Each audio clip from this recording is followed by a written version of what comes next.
হয়, আছে গৰু নাবাই হাল থাকাতকৈ নাথাকাই ভাল এনেকুৱা এটা পৰিৱেশৰ সৃষ্টি হৈছে বঙাইগাঁও জিলাৰ মাজগাঁৱত। আৰু মই দেখুৱাব যত্ন কৰিছোঁ ৰেল বিভাগৰ হেমাহিৰ কাৰণে আচলতে ৰেল বিভাগৰ যি ব্যাপক হেমাহিৰ কাৰণে আচলতে জীয়াতু ভুগিব লগাত পৰিছে মাজগাঁৱৰ ভাটিবাৰাবাসী ৰাইজ। আৰু এইদৰে তেখেতসকলে যাত্ৰা কৰিব লগাত পৰিছে একমাত্ৰ এই সুৰংগ পথেদি যাত্ৰা কৰিব লগাত পৰিছে।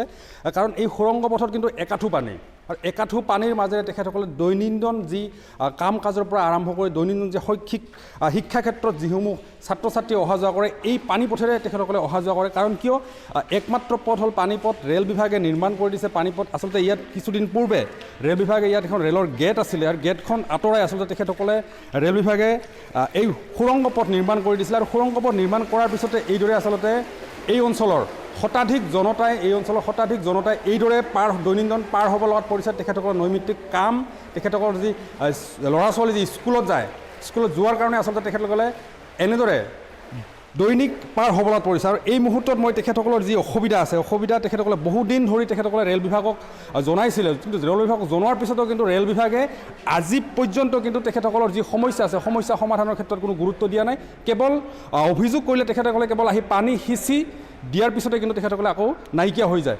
দীৰ্ঘদিন ধৰি এই সমস্যাত ভুগি আছে। ভাইটি, তুমি এইখন গাঁৱৰ এজন যুৱক, নিৰ্মাণ হোৱাৰ পিছৰে পৰা তোমালোকে এই দুৰ্যোগ ভুগি আছে। ৰেল বিভাগক কিদৰে জনাইছিল? ৰেল বিভাগে সহায় কৰিছে নে কৰা নাই আজি তাৰিখত?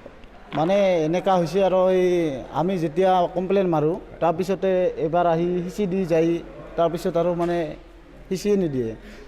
বিভিন্ন সময়ত দেখা পোৱা যায় ৰেলখন আহি ইয়াত ৰখাই দিয়াৰ পিছত আপোনালোকৰ বহুত সমস্যা হয়। স্কুলৰ ছাত্ৰ ছাত্ৰীসকল বিশেষভাৱে এই পানী পথেৰে অহা যোৱা কৰিব পৰে। হয়, মানে কি ৰেল আহি ইয়াতে আধা ঘণ্টা পৰ্যন্ত ধৰি মানে ৰখি থাকে তাৰপিছত ইটোতো পানী আছে, গাড়ীও নাযায়, খোজকাঢ়ি যাব অসুবিধা হয় না।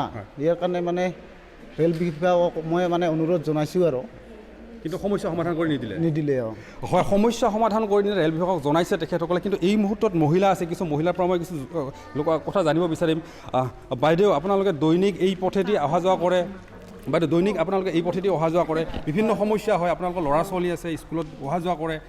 কেনেদৰে আচলতে এই পানী পথেৰে অহা যোৱা কৰে আপোনালোকে? পানী পথেৰে মানে ওপৰেদি আহে, কষ্ট হয়।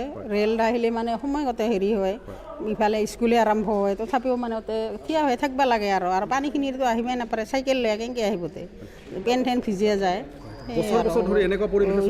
হোৱাৰ পাৰে এনেকাই হৈ আছে। আমি কমপ্লেইন কৰিছিলোঁ, মানে আমাকে আৰু কিবা কয়, গালি দিয়ে সেনেকৈ মানে নহ'লকৈ আৰু ভালে।